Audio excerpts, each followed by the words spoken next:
Welcome to Built on Faith Homestead or Leaving Egypt, depending on which video platform you like to watch your content on. My name is Justin, and this is Wilma, the family milk cow, hanging out behind me. And in today's video, we're going to talk about an FDA cover-up. We're going to talk about the CDC admitting higher rates of myocarditis.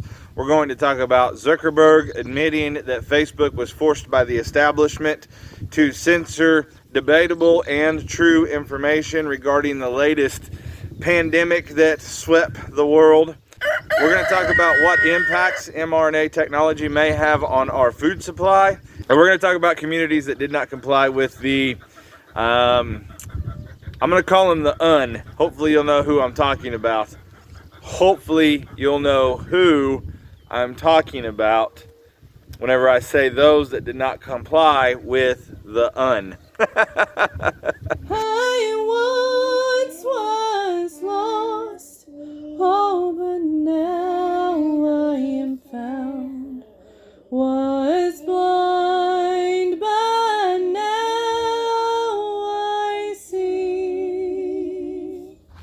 First, let's talk about Dr. McCullough exposing that the FDA covered up the dangers of what I affectionately call the doohickey. We have a situation where there has been unprecedented injuries, disabilities, and deaths with these vaccines. As a doctor, I am seeing and managing patients who suffer vaccine injuries, disabilities, and sadly dealing with families whose loved ones died after the vaccine. What I can tell you is that by January 22nd of 2021, the U.S. Vaccine Adverse Event Reporting System had already recorded 182 deaths with the COVID-19 vaccine. That's just actually a few weeks into the campaign. The whole system, for all the vaccines combined, for every year it's ever been done, typically comes in at about 150 deaths, which can happen. People can die of acute allergic reactions, widely administered vaccines. But 182, we were over the line.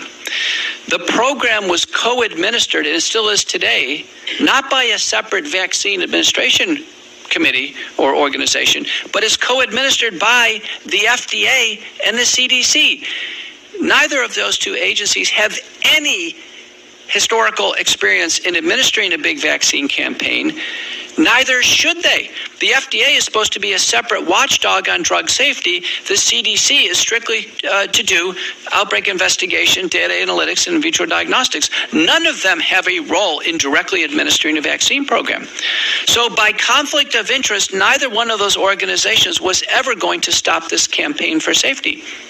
This campaign should have had an independent data safety monitoring board of experts to be reviewing data on a monthly basis. And when they saw a signal, as one was seen in January 22nd of 2021, the program should have been immediately paused to figure out why were people dying after the vaccine. Pfizer, Moderna, and the other manufacturers, by obligation, kept records for 90 days after release of their vaccine. By obligation, by regulatory obligation. None of them voluntarily disclosed their data to the U.S. public. They did to the FDA. And under court order, after many, many months, Pfizer was forced to release their data that the FDA knew about. In fact, the lawyer for the FDA wanted to block this information for 55 years to the American public. This is prima facie evidence that the FDA is involved in a drug safety cover-up. What we learned from that dossier is that Pfizer knew about 1,223 deaths within 90 days of their vaccine, sometimes many patients on the same day they took it or a few days afterwards. It exactly matched the early data in VAERS. And Pfizer intentionally kept this confidential. The FDA kept it confidential. To this day, not a single Pfizer representative has been questioned by any congressional or Senate committee on this. Moderna still has not released their data. The president of Moderna has been before the U.S. Senate, was never asked about the 90-day regulatory dossier of what the vaccine manufacturers know. Now we have 3,400 and growing papers in the peer-reviewed literature on vaccine injuries, disabilities, and deaths.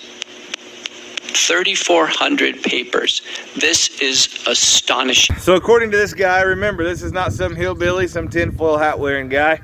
The FDA, at least Pfizer, Moderna, they are covering up the dangers that were associated with the doohickey that they were producing worldwide. And I remember whenever people were getting kicked off of social media, I was one of them, for trying to expose those dangers. And I get it, I'm just a tinfoil hat wearing hillbilly. I understand that. However, I am smart enough to read some of the literature that was out there. And I went and read some of that literature. And then when I went back to find some of that literature, to the same exact websites, it had been wiped clean. And everybody was being deplatformed. And I know lots of people that lost a lot of money by being deplatformed on social media because they were saying what seems to be coming out more and more so to be the truth. Next, let's show the article from the CDC. Remember, this is from the CDC's website. This is not just somebody else's opinion. This is admitted by the CDC. This is from the CDC's website. There will be a link in the description box down below, but it says cases of myocarditis and pericarditis, or however you're supposed to say that, have occurred most frequently in adolescents and young adult males within 7 days after receiving the second dose of mRNA COVID-19 vaccine. However, cases have also been observed after dose 1 and booster doses. Earlier in this report, it says that it is a casual increase. So as you can see, the CDC admits higher rates of myocarditis, especially in young men. Now, from what I understand about myocarditis, depending on the severity of it, individuals a lot of times have somewhere between 5 to 10 years, the vast majority of them do, before it is that they pass on. All right, let's show Zuckerberg now. What did he say a few days ago? He said that he was asked by the establishment, whoever those people are. I'm sure the establishment that doesn't exist, right? He was asked by the establishment, maybe the one world government that doesn't exist. He was asked by them to censor what turned out to be at a minimum debatable and some truthful information early on in the pandemic. I wonder how many lives were lost because he was forced, supposedly, to censor truthful information. I'll show you the article here.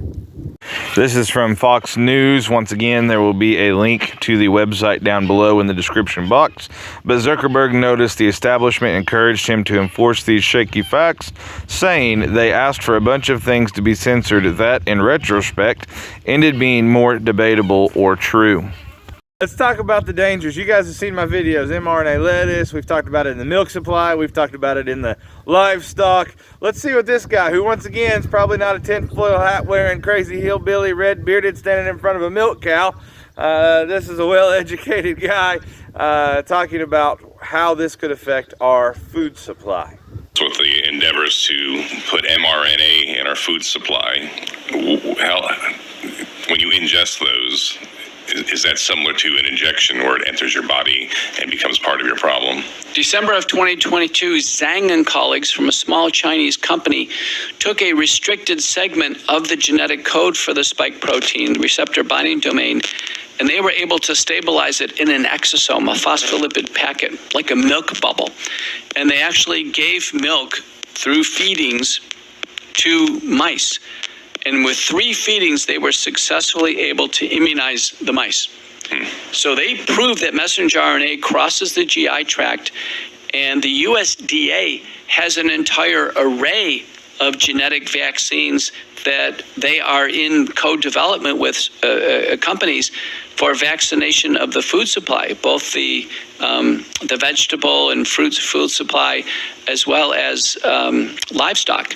Now, the vaccines in livestock so far, and by the way, self-replicating RNA vaccines are used in pork. They are used to prevent, porcine diseases at this juncture. Many experts believe they're not needed. The conventional veterinary vaccines work fine. With livestock supply is fine. This technology is not needed. But yet it's being advanced by the drug companies, predominantly Merck. It's been proposed in cattle. It's not yet in cattle. Missouri has had a House bill to at least get transparency on this, and they've tried to advance this. Americans want transparency if genetic vaccines are used to protect the animals. What's concerning about the plants, though, is most of the vaccines in plants are attempts to actually vaccinate humans. And so on the USD website is vaccination against various forms of hepatitis, infectious diarrheas, and other things. And the great concern here is there could be a misadventure of ingesting genetic material, just like having it injected in the arm, when we have no idea how long it lasts in the body and what the side effects would be. Thank you. And that's why we introduced Senate Bill 741, of course, for transparency in Pennsylvania. We actually copied the Missouri bill. Now remember, at the beginning of this video, I showed you what this guy was saying about the effects of said doohickey, about what it was causing around the world and how people were dying and getting sick and being injured and having a lifetime of injury, not to mention now the individuals that have to take care of their family or their loved ones that were injured. Now we're talking about using that same technology completely unnecessarily, but using that same technology in our food, so we are all ingesting this same technology whether we want it or whether we don't. This is one of the reasons why it's important, if at all possible, to be sustainable or self-sustainable on your food supply, to milk your own cow or to raise your own chickens or to raise your own beef or whatever it may be. Or if you don't have that ability, maybe you can reach out to friends, family, whoever that is, and maybe you can work together in some way, shape, or form where they can raise animals for you, you can pay them, you can help offset their cost, whatever it takes, right? Because this is getting into the food supply, and it already has in a large way, and it's going to. And by the way, that House bill in Missouri, I think anyway, I need to go look again, but I think it got shot down, which why in the world would anybody vote against being informed about what it is that they are eating? It makes no sense to me, but I'm encouraged that there are other states, at least, that seem to be trying to push the same House bill to at least inform the people of the food that they are eating. My friend, I would like to ask you, would you be comfortable knowing what you know now after having at least a honest debate about this, whether or not these things are safe? Would you want to know if it's in your gallon of milk that you're feeding to your children, especially your young boys who are at a higher risk for myocarditis, who may pass away in 5 to 10 years, has a lot higher percentage chance of passing away in 5 or 10 years? Would you like to know, or would you rather spend a couple hours a day messing around with a milk cow? Seems like a pretty easy decision to me. I made a comment to a family member not too long ago that I really enjoy milking. I really do. I don't not enjoy it. I enjoy it most days. Of course, there's days you don't want to do it or whatever, right? But I also understand that puts a lot of limitations on what we're going to be able to do as a family. I don't really care about going on big lavish vacations, but like camping trips and stuff like that, that would be fun. And it gets a lot harder with having a milk cow, right? Because it's twice a day, every day, rain, snow, shine, it doesn't matter. But to me, as a husband and as a dad, it is more important to ensure that my children, that my wife, are getting good quality food than it is for us to go camping, right? Now, I think we probably still will, and I think we've got a lot of friends and family that would be more than willing to come down and milk for us and those kinds of things. But it is at least, you weigh those options and you're like, man, I would rather my family, my children especially, I would rather them be protected. I would rather go through the extra work for them to be protected. So now let's talk about some of these communities that maybe did not follow the you know who I'm talking about, and they did not comply with the doohickey or the face diaper or any of that kind of stuff, and they seem to have a better result than the people groups that did comply with the you know who I'm talking about.